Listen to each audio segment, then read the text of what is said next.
And now, without any further delay, let's begin today's event. Once again, What's New in Employment and Benefits 2020. At this time, I would like to introduce Gary Bossert. Gary, the floor is now yours. Great. Thank you very much, Christina. Good morning and Happy New Year to everybody on the call. And thank you for attending another NCMS Plan Employment Law webinar. This is one of a quarterly series of webinars we present exclusively to NCMS plan practices. We select topics not specifically related to employee benefits, yet relevant to your work. I know that you fill many roles in your practice, and titles can vary, but one thing is common. You have some responsibility for the management of the staff in your practice and the policies in place. Today, we will kick off the new year with a timely discussion entitled What's New in Employment and Benefits. Every new year brings new employment laws, and 2020 is no different. There are some big changes practices need to know about, and this presentation will help you stay up to date on these changes. We want you to start 2020 confident that you can field questions from your employees and practice leadership. Tracking and understanding ever-changing laws is challenging, and with this presentation from our experts, we hope to simplify some of those changes for you. We are fortunate again to have Anne Murray and Lauren Nations from the law firm Nelson & Mullins with us today to discuss these new employment and benefits changes. Anne is a partner in Nelson Mullins' Atlanta office, where she practices in the areas of employee benefits and executive compensation. She is a member of her firm's healthcare team, which focuses on providing comprehensive services to hospitals, physician practices, and other healthcare providers. Anne assists her clients with all types of HR and benefits-related matters, including those relating to qualified retirement plans and health benefits. She is a regular speaker and writer on various topics, including the ACA, HIPAA, data breaches, and on-site clinics. Lauren is a member of Nelson Mullins' tax and benefits team and assists clients with all types of employee benefits, executive compensation, and employment law matters. Prior to earning her law degree, Lauren worked as an HR professional, which allows her to better understand the challenges faced by clients in dealing with employment and benefits issues. Thank you, Anne and Lauren, for presenting today. The floor is yours. Thanks, Gary, and it's great to be here. And one of the things that some of you may not be aware of, although it's definitely made it into the press by now, is that there was a new act called the Secure Act that was signed on December 20th of 2019 and took effect January 1st of 2020 as to some of the provisions. And so that's going to be a large part of our focus today. It contained a myriad of different provisions that impact not so much the HR side of things, but definitely your benefit plan side. So we're going to talk about that, but you'll see on the slide in front of you that we'll start out with talking about the new Fair Labor Standards Act overtime rules. You know, those have been a long time coming and subject to some controversy over the last few years, but Lauren will take you through how those may impact your business. Then I'll talk about the Secure Act. We'll go through some updates on benefits limits, as always happen every year about this time.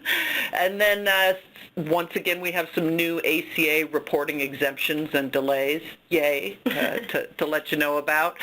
A redesigned Form W-4. You may have questions on whether you need to be getting those out there to your employees. And then some new 401k hardship rules. So let's go ahead and move to Lauren and talking about the new FLSA overtime rules. Good morning, everyone.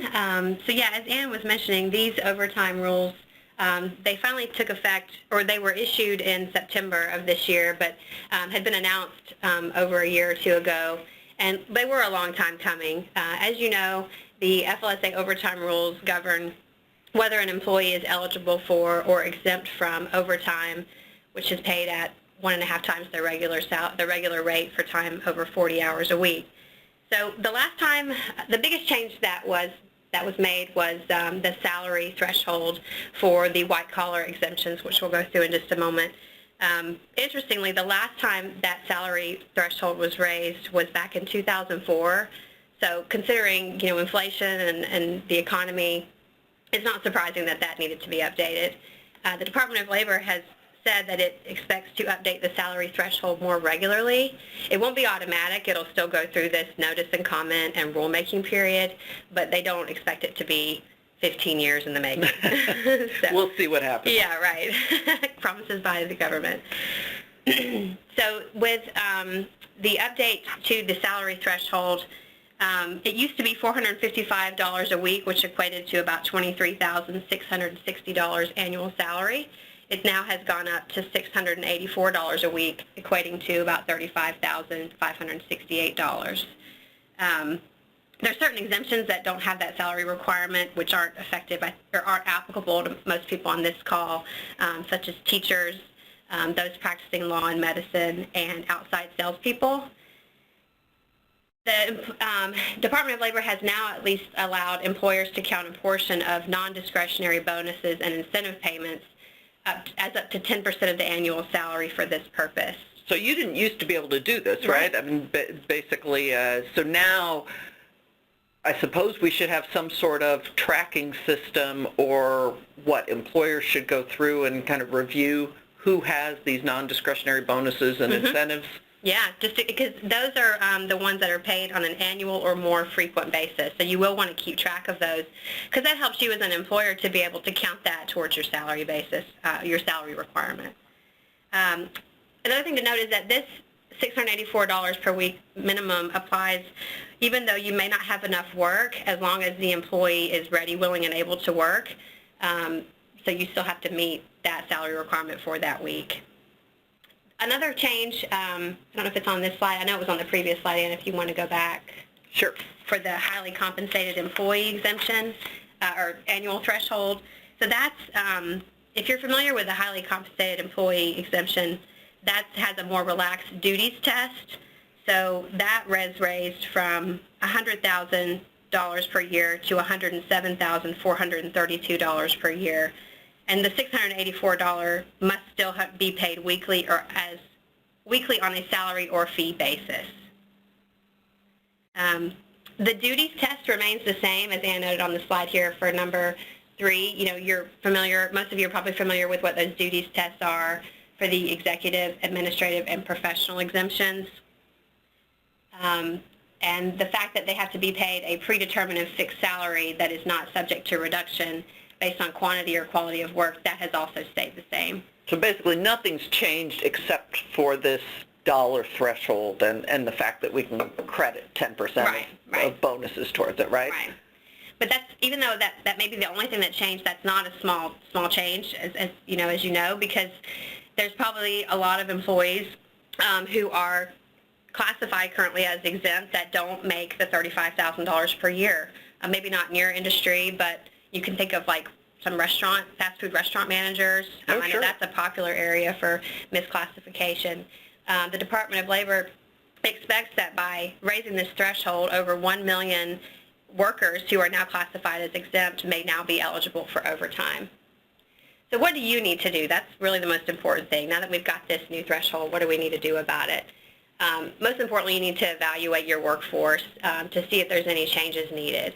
So we recommend looking at those you've classified as exempt and make sure that their total comp is now greater than or equal to that $35,568 threshold.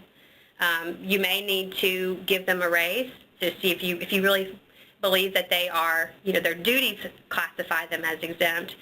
You just need to get that salary up there. You'll want to give them a raise to get them to that amount. If taking the 10% of the bonus doesn't get them above. So basically, you're going to pull out your payroll and kind of rank people, right? Looking at who's exempt and identifying anyone who's exempt and is under that 35,568 threshold. And then from there, look at which of those are bonus eligible and can I credit any? Yeah. And does it solve my problem? Right. And to the extent there's anyone left, now you're stuck with the hard decision of, do you give them a raise to avoid having to deal with overtime and other, FLSA requirements, or do you leave them where they are and just start tracking hours? Right. Yeah, do you reclassify them as non-exempt and start tracking their hours? And I suppose you got to consider as part of that, do you have a tracking system in place? You know, if this is your only person Right. who's now going to drop below, you know, being exempt, is it worth the time or trouble? Right. And then certainly you want to make sure that if you're not using some set payroll system that tracks overtime, that you're complying with the FLSA they have specific requirements for what you have to have in writing, right, as far as people tracking their Right, hours. and how long those records have to be maintained as well. So while you're evaluating the workforce, don't forget to not just look at the salary. I mean, if you have, like Ann was saying, you know, you rank all your employees, you have your exempt, you have your non-exempt. Even as you're going through those that are exempt and they're above the salary threshold currently, it may still now be a good time to evaluate their job duties just to make sure they meet the other half of that qualification. Oh, sure. And especially if people's positions have morphed, you know, Yeah. over time. Some of their duties, they may have been taken away or, you know, because of performance issues or other issues, or people you've brought in maybe above them Right, may have, in a sense, sort of lowered their level right. within these exactly. exemptions. Yeah, one of the most important things an employer can do in this area is to have job descriptions. We say this all the time, and I know you're tired of hearing it, but we can't stress it enough that because it's the employer's burden to show that they have the exemption. Those job descriptions, as long as they're accurate and up to date, will really help you in showing that this position was exempt. So. Okay, so that's the update on the new overtime rules. Let's move to the Secure Act. I have to say this definitely has changed a lot of the requirements on the benefits side of things. Some of it's still being figured out. As I said, the Secure Act was only signed by the President on December 20th. A lot of it took effect on January 1st, and some of it is a little more delayed. You'll see when we go through these provisions, we're going to break them into categories by effective date and by whether they're mandatory or optional. And so we'll try and highlight that as we go through so that you know what you need to deal with and what you can kind of put off or discuss later. So as I said, the Secure Act, technically the name is the Setting Every Community, I want to know who writes these. Setting Every Community Up for Retirement Enhancement Act of 2019. Say that 10 times fast. Enacted, as I said, December 20th. Some provisions are mandatory, some are optional. We are still, as you might imagine, since we're only, 3 weeks out, we're still waiting for additional guidance that the IRS is going to have to issue before we know what some of these provisions even mean. But let's start at the top and go through the things that may impact you. So some employers in their 401k plans in particular had moved to providing planned loans through credit cards. I mean, wasn't really the employer doing this. There's lots of third-party vendors out there that were saying, hey, isn't this a great way to do things? You know, some employers have moved to trying to do payroll through credit card or debit card, so why not do it as a planned loan? Apparently the IRS didn't like that, or the Congress didn't like that. I think just more abuse and people feeling like it was free spending money when the money really was intended to be set aside for your retirement. And so what they have said is that if you are making these loans using credit cards, you need to stop immediately. This one took effect January 1 of 2020. It applies to all loans that are made after December 20th of 2019. So if you already have things in place where you've given people credit cards before December 20th, that's fine. If you have this process in place and you made loans after December 20th using a credit card, I guess you're going to have to get that credit card back and back that out as a loan or provide it as cash. This one does require immediate employer action. And I've been doing this a long time, and I have not seen a lot of these credit card arrangements in place. It's definitely going to be a minority of employers that are going to have this issue. Okay, next one is also impacts 401k and retirement plans, is in-service withdrawals. This one's actually interesting and probably, well needed, if that's the right terminology. Within 1 year of a birth or adoption, your participants can now take a withdrawal of up to $5,000 and not be subject to an early distribution penalty. That's usually 10% for those of you who may not be familiar with the early withdrawal rules. So that's great. Let's face it, those are the types of expenses that you could have already taken withdrawals for things like your children's education and your children's medical issues. It makes sense that if you're having a child, a lot of times that is a time when you have unexpected, increase in your costs. What's interesting is your participants actually have the ability to repay the withdrawal amount, which is a great feature. So it's almost like a mini loan, only it's considered to be a withdrawal. They don't have to repay it. If they do, it's treated as a rollover contribution. We don't know how all this is going to work, so we're still going to have to wait on IRS guidance, but this actually applies to distributions that are made, or distribution requests can be made on or after January 1 of 2020. You can choose to amend your plan to permit this. Your plan does not have to allow early withdrawals. So this is a completely optional provision. But if you want to allow it, you need to take employer action now to communicate it to your participants and make sure that they're aware it's available. Certainly no cost from a employer perspective, but I would encourage you to talk with your provider, whether you're with a Fidelity or a Schwab or a Hancock or whoever might be your provider out there for your retirement plan. Talk with them and see when are they going to actually be able to administer this. Some of them may have the processes in place already, but some, especially if you're with a smaller provider, they may need time to kind of ramp their system up to even be able to allow this. Next, the starting age for required minimum distributions has been postponed to age 72. So for those of you who may have some older employees in your workforce, the requirement used to be that when you put money into your retirement plan, by the time you turned age 7, originally, way back when, by the time you turned age 70 and a half, you had to start taking distributions from your plan. This was changed back in the early 2000s so that if you remained employed after age 70 and a half, you could delay taking those distributions, unless you were the owner of the business, because that tended to be where they saw abuses.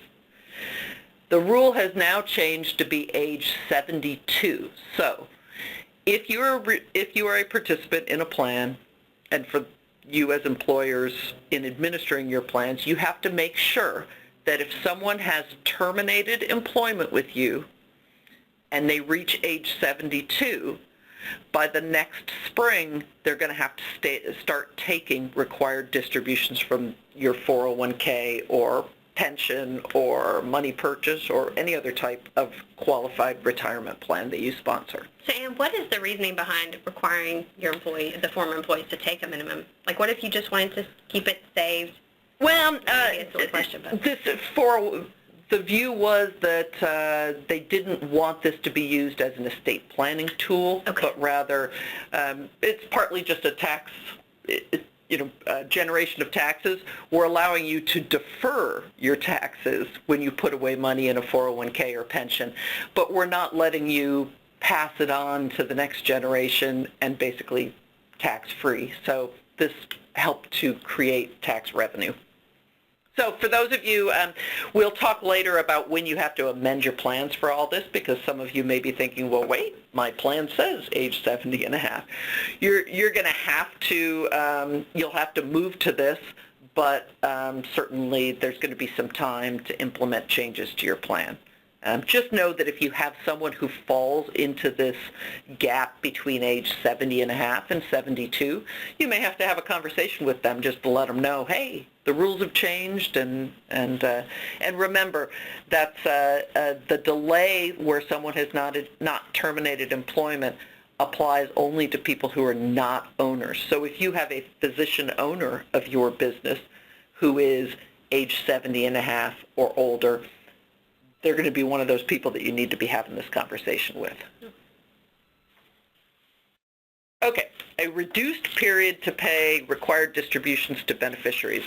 So there's always been these rules in place that when a participant dies under a qualified retirement plan, that you have to pay out their account balance within 5 years of death.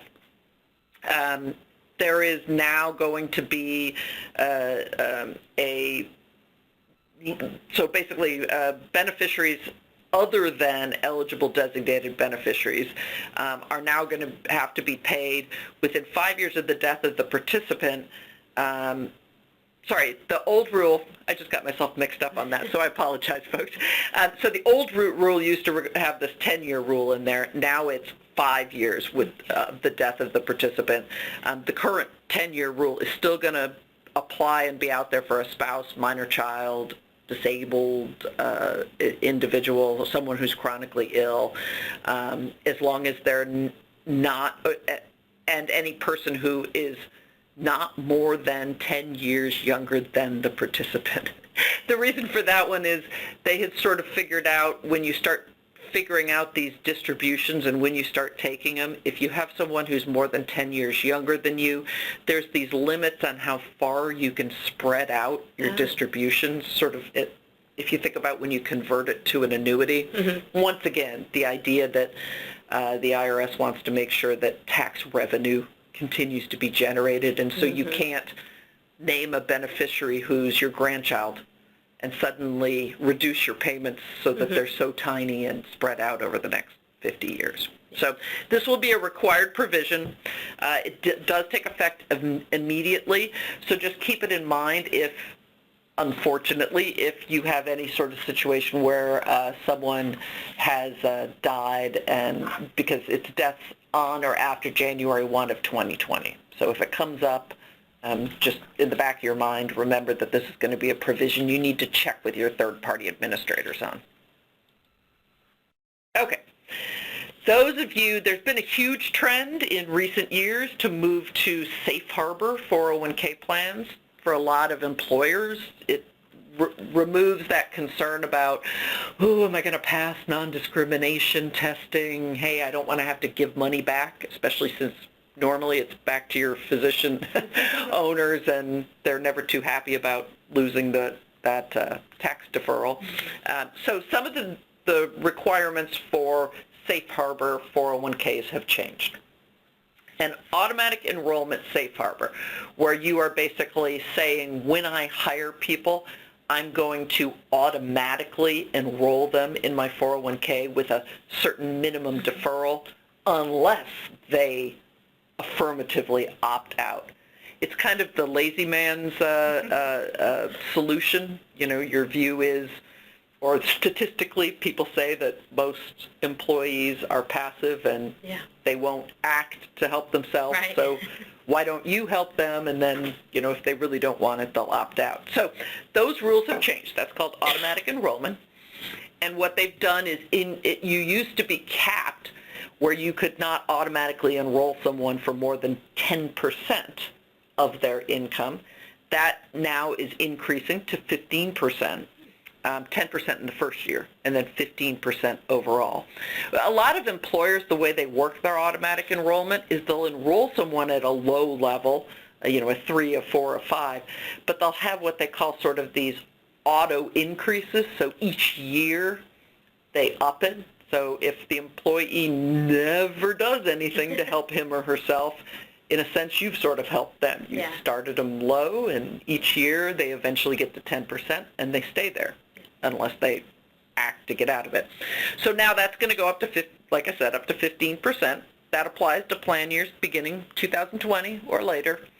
this is optional. You don't have to increase your limit from 10 to 15. Heck, you don't even have to have a 10% limit. You could have capped it at 5% if you wanted to. But if you want to take it higher, if you have an employee population that you think, this is serving them well, and I've got plenty of clients that it really has worked well for them. Note the minimums for auto-enrollment, the 3, 4, 5, and 6, those remain unchanged, so nothing has changed on that end. We're only talking here about these ultimate maximum caps on what you're contributing. And like I said, it applies to 2020 and later, so if you are interested, contact your third-party administrator about what you need to do to get that increase put in place.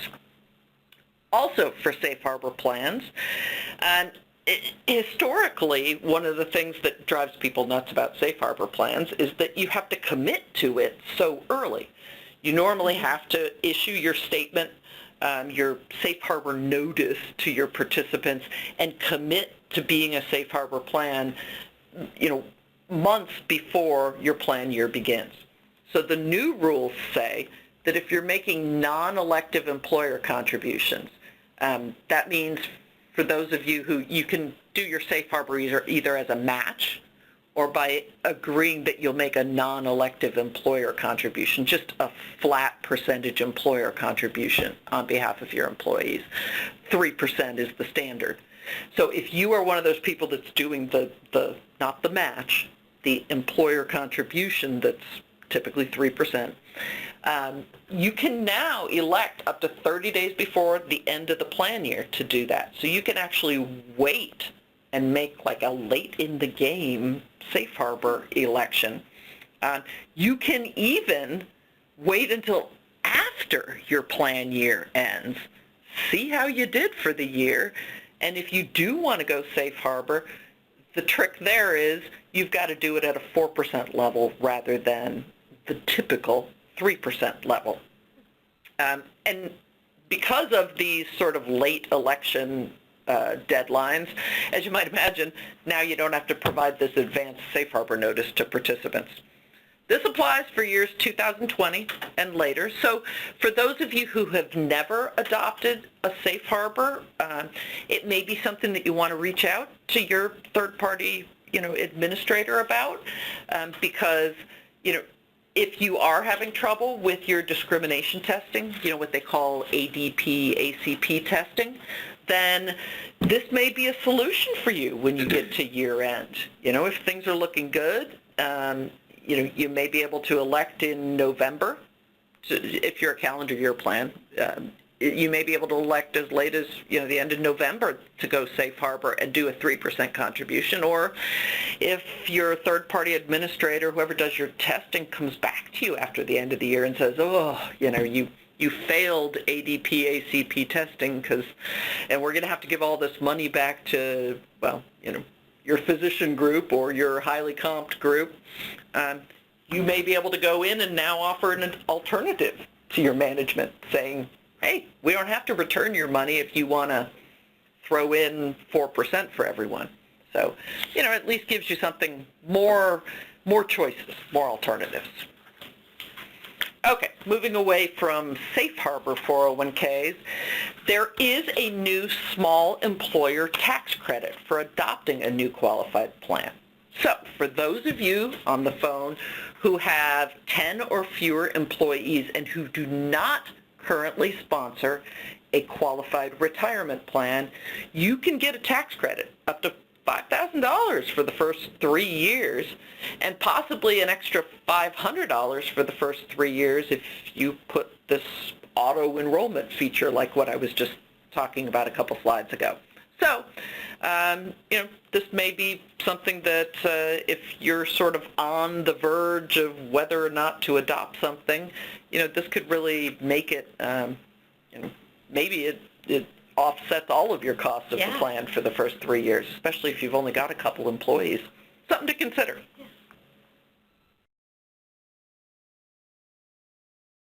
Okay, retroactive effect for adoption of a new plan. This also relates to those of you who don't have a current plan, qualified retirement plan in place, Or maybe you already have a plan, but you're thinking about adding a second one.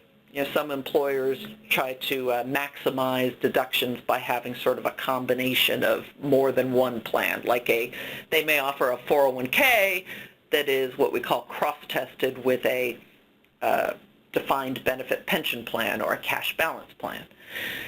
If this applies to you, for taxable years beginning 2020 or later, you're going to be able to wait to adopt that plan until after the close of the taxable year when it's supposed to take effect. As long as you adopt it by the date that you're filing your employer tax return, you're going to be able to retroactively give it an effective date back to, you know, let's say for 2020, you want to adopt it January 1, 2020, but you're not going to make this decision until May of 2021. What this is going to do is for employers who may have some, let's say, unexpected increases in revenue. It may give more opportunity for your management or owners to kind of find out, wow, we had a great year. How do we sock more away? And to work with the third-party administrators and actuaries out there to kind of figure out. Because there's always this crazy rush in December of people trying to get the plan in place, and so this just gives you a little more breathing room. And because, especially physician practices, this is such a huge area and of a lot of interest to a lot of physician practices. I think that this is an important thing to note if you have previously considered adopting one of these types of plans. Okay, sticking with possible defined benefit plans. Those of you who maybe in the past had a defined benefit pension plan, or what we would call a cash balance plan. If in the past you froze that plan, sometimes it could create additional costs for you and additional issues, because even though your plan is frozen, meaning you're not letting new people into it or you're not making additional contributions to it, it's still subject to different testing rules, different non-discrimination testing rules, and so you still incur these costs. Now, you're not going to get away from all costs associated with your plan, but for defined benefit pension plans where you quit letting new participants in before April 5th of 2017, there's some special rules that are going to take effect that let you avoid having to conduct non-discrimination testing of your plan. So it'll save you a few bucks. There's also an ability to possibly aggregate and test your frozen plan with an active plan you may have in place. That may help you pass some non-discrimination rules. What's important is just know that if you have one of these frozen plans, reach out to your third-party administrator and ask them whether or not these new rules help you. It's a little too complicated for most people on this call, but what you just need to know is there might be a possible solution for you. So I think that's the biggest takeaway. Okay, here's an interesting one. I don't know what got in someone's mind about the late 5500s, but for those of you who have ever dealt with late 5500s, 5500s, that annual report that you have to file for both your qualified retirement plan and for any either self-insured health or welfare plan that you have, or fully insured health or welfare plans that you have that have 100 or more participants. So it used to be if you filed the Form 5500 late, file it a month late, it's a $25 a day penalty. You can usually get it waived pretty easy. It's not that big of a deal. They're increasing that to $250 a day, capped at $150,000 per return.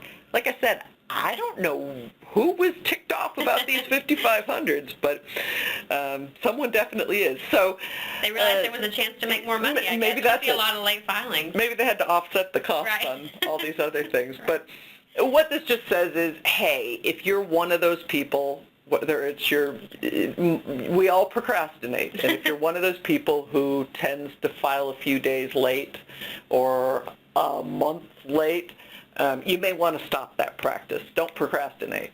And the same with the 8955 SSA, which also gets filed in conjunction with your Form 5500s.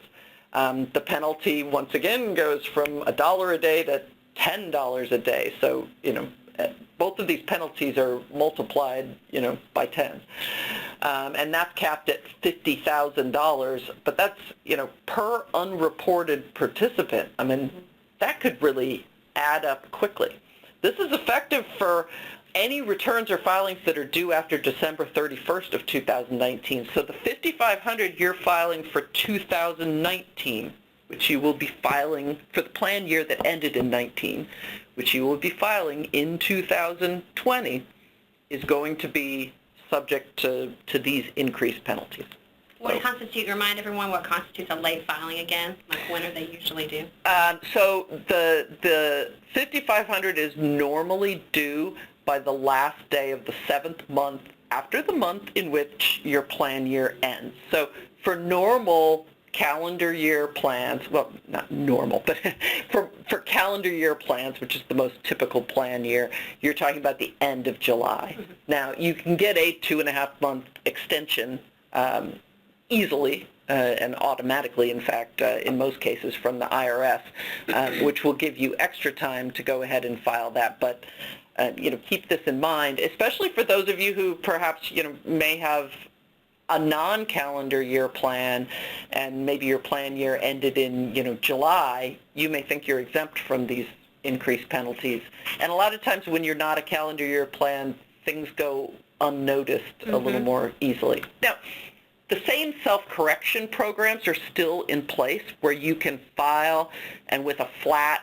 relatively small self-correction fee, you can fix any failure to file 5500s and avoid these penalties, but you've got to do it before the Department of Labor identifies you as a non-filer. Right. So, maybe that's the reason. Maybe they wanted to encourage people to hey, either fix it on your own or we really are going to nail you. So, okay.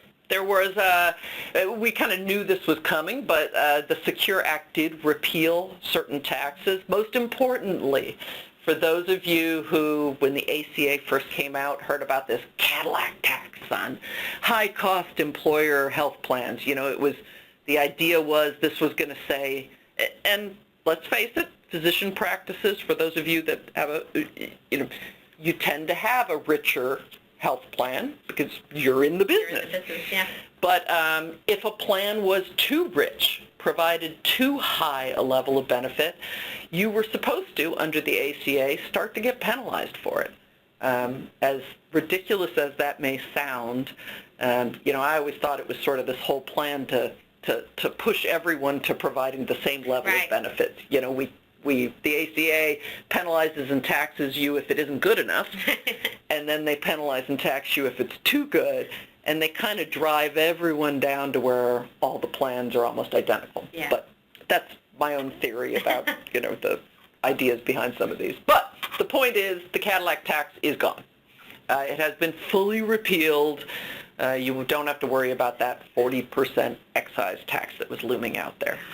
There's also the unrelated, unrelated business tax for nonprofit entities. If you remember for anyone that attended our presentation last year where we talked about some of these changes in the tax laws where employee transportation fringe benefits like employer-paid parking became taxable, and for normal for-profit employers, what they did with nonprofit employers was they said, well, we are also going to say for nonprofit employers that if you provide employee transportation fringe benefits like parking, or like bus passes, transit passes, we're going to treat that as unrelated business taxable income, and you'll have to deal with filing returns and paying taxes on that. I think they must have gotten some pushback because they've done away with that. So that has now been repealed. If you are a nonprofit entity, you don't have to worry about it. And if you already filed a return for last year, reporting it, you can now go back and amend your return. That's for nonprofit entities. It's interesting that those changes were not really related to retirement, even though the name of the act was. I think those were sort of the flack or pushback that they had gotten, from the Trump administration had gotten from last year's tax changes that they had made. Right. It was sort of and let us fix while this. we're doing this. Yeah, I don't know why they didn't just do it with a ruling mid-year or something, but it's what they did. Okay. Moving forward, these are changes that are going to impact your business in future years under this Secure Act that got signed on December 20th. Okay, 401ks.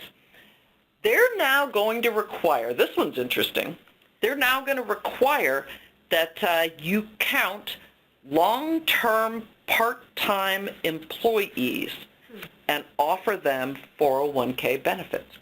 Now, they're going to let you actually exclude them from coverage and non-discrimination testing, and they're not going to require that you provide a match for them. I mean, you can if you want to, but they're not going to require it. But they are going to actually say that you have to offer participation, so the ability to defer. So for those of you who may have part-time, long-term part-time employees, which this is defined as someone who has averaged at least 500 hours over 3 consecutive 12-month periods. So, this is somebody that's working.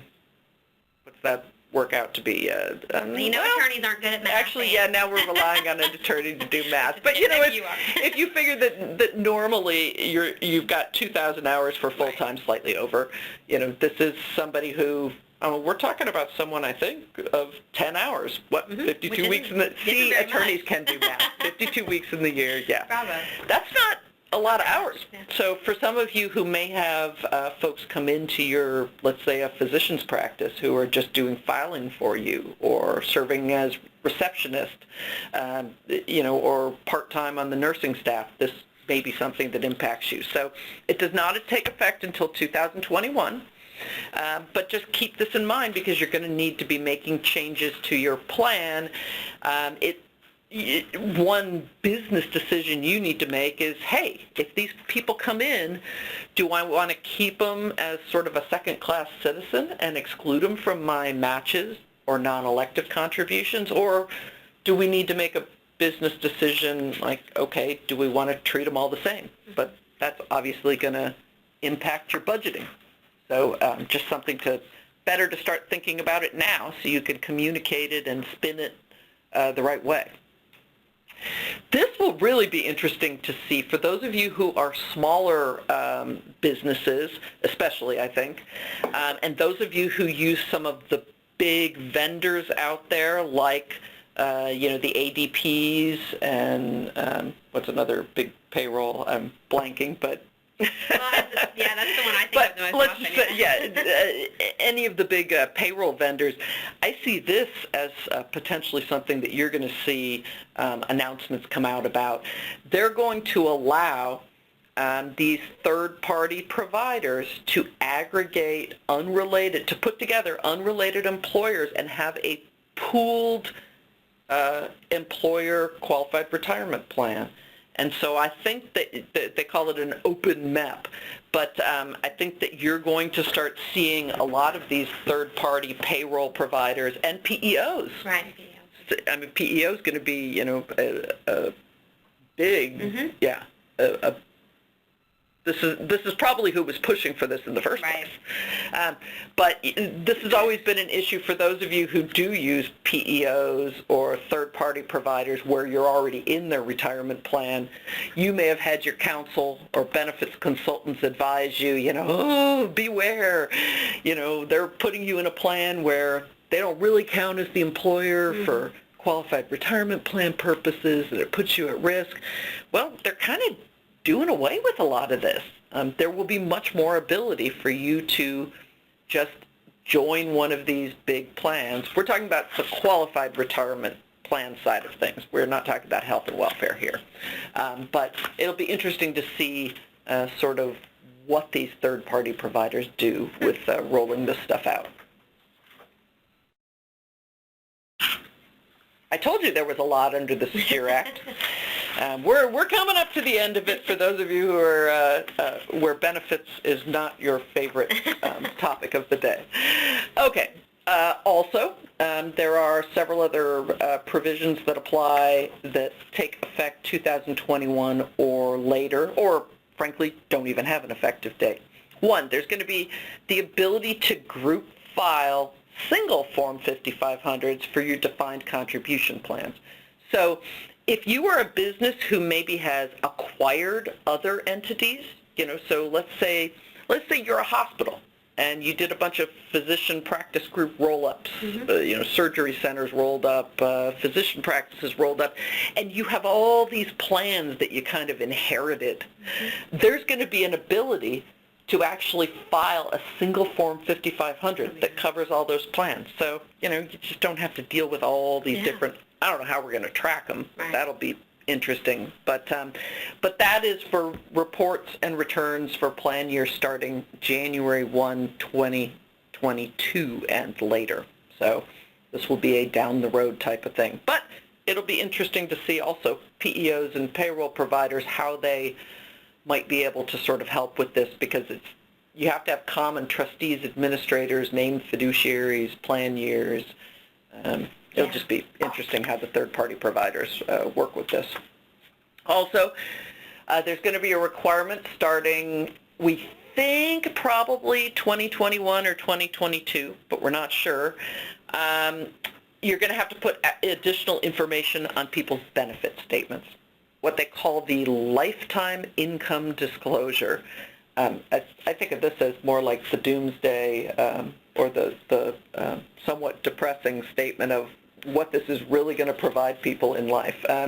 So the idea here is, we've moved to these 401ks and other defined contribution plans, and you can say to someone they have $500,000 in it, but the normal person doesn't know what that really relates to. Right. As far as what am I going to have to live on each year? Right. Yeah. And so the idea here is you're going to have to put a statement on their benefit statements that says, and this translates to this much per year for you. That's very helpful. As I said, helpful but somewhat depressing for the employees, for any of us that maybe it'll give them the kick in the butt they need to save some more. And finally, under the Secure Act, there is a fiduciary safe harbor for selecting annuity providers. For those of you who are larger and have dealt with maybe hiring or annuitizing some of your benefits, this mostly applies to people with pension plans, old defined benefit pension plans. When you go out there and try to sort of get rid of some of your benefits that you owe and maybe go to an insurance company and buy an annuity, and what they call annuitize the benefits, there used to be these huge obligations for you to make sure that you picked somebody that was financially stable and protected your participants. And there's a whole bunch of lawsuits, class action lawsuits, that have come out against big companies over this. So there was a cry for protection.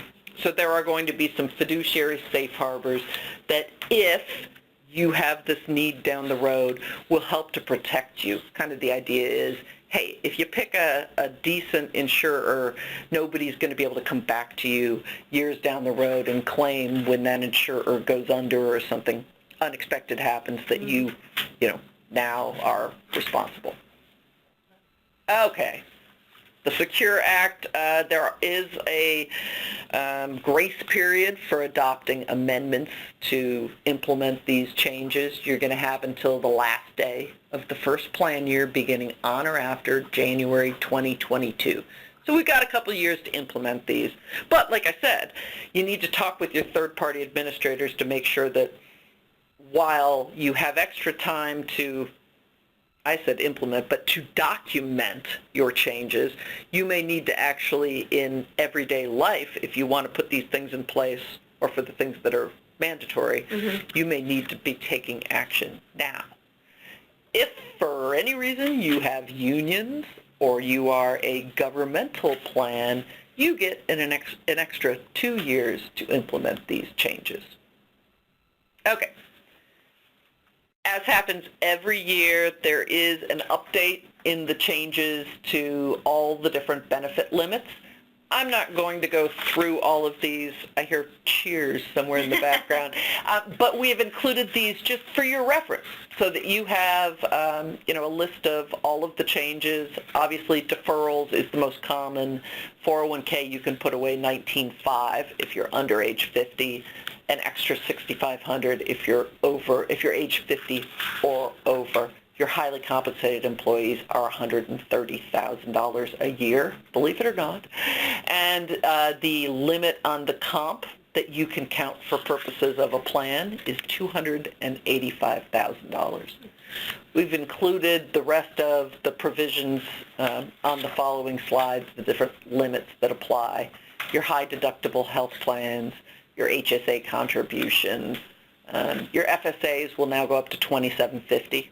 Remember, if your plan contains a specific dollar limit in it, this may mean that you need to go and amend your plan to include this update. It's not necessarily automatic. It depends on who wrote your plan and how it reads.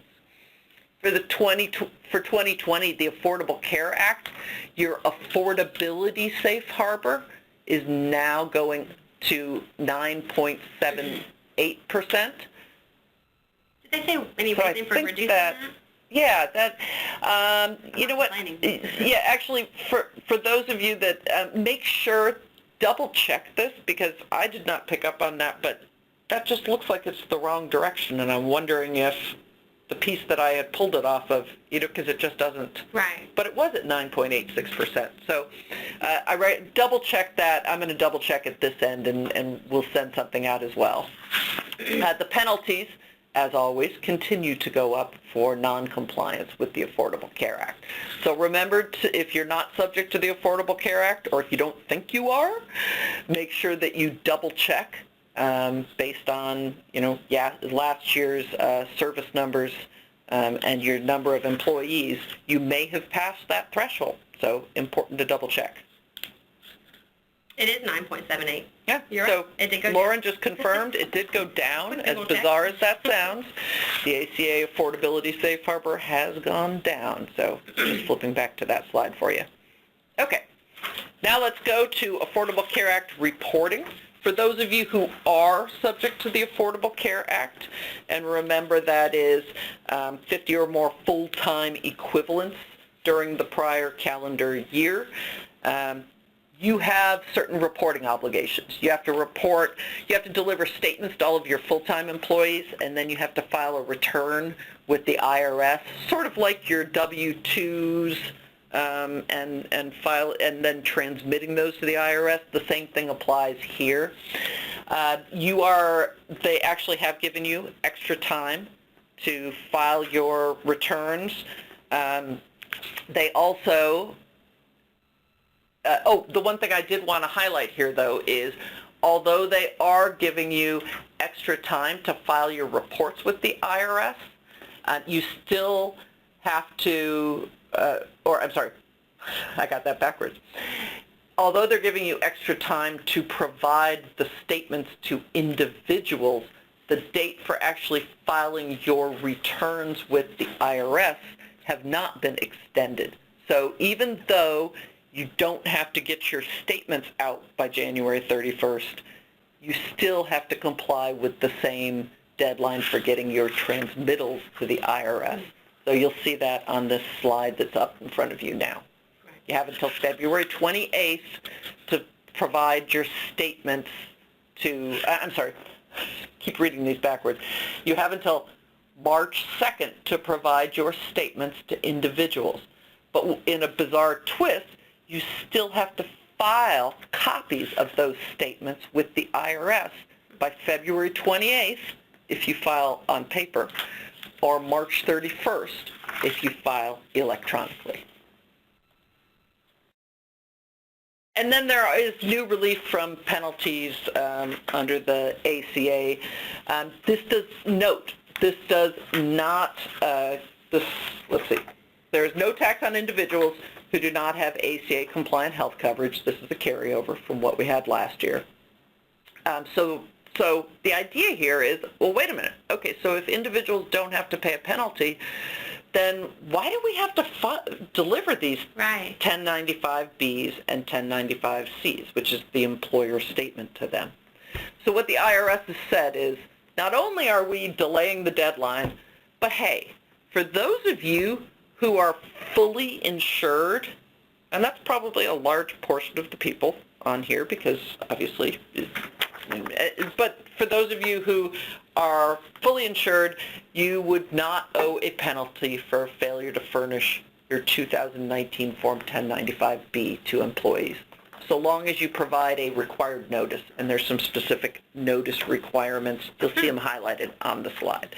Now, obviously check with, the NCMS plan because for those of you who are participating, and that should be why you are attending this webinar today, you need to talk with them because self-insured employers do not get to take advantage of this rule. So, you don't get relief from penalties. So you don't want to just jump in and, if you have a mix of different plans, some of you may be in the NCMS plan and you may have some coverages elsewhere through related entities. What you need to do is make sure that you talk with your third-party administrators and record keepers. And if you use an outside company for your ACA compliance, make sure that you've confirmed with them which of these rules apply and which of them don't. On the bright side, there is relief from penalties. Same as there were in prior years, they've extended that if you show good faith efforts to comply with your requirements. So make sure you document how you're complying with things.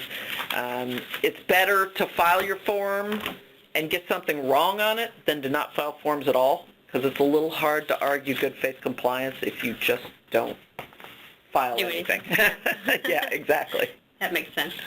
Okay, and last but not least, we'll get into our final two topics, which are IRS Form W-4s and 401k hardship withdrawal rules. I know we're coming close to the end of our presentation now, so I won't make this too extensive as far as the change to the form. As you know, this is for the federal tax for them to employees to indicate their withholdings. This change, this form was changed effective December 5th, 2019 for the 2020 year. The only requirement you have to be concerned with is that all new employees hired on or after January 1st of 2020 have to be given this new form, as well as any current employees that want to make an adjustment to their current withholdings that are effective 1/1/20 or later. This new form introduces some protections and also simplifies the form. You may remember before that the employee had to go through like a withholding analysis, like almost indicating why they were withholding certain amounts. But now they just complete 5 simple steps, and only the first step and the 5th step, which is they have to fill out their personal information in step 1 and then sign the form in step 5 is required. Yeah. Steps 2 through 4, determining how they compute their allowances, that's optional. So this is not, do employers need to go out and get all new W-4s now for 2020? That's the big question that comes up. And so we think it's helpful to have your employees know that there is a new form available so that they can possibly better calculate what allowances they want to have or withholdings they want to have.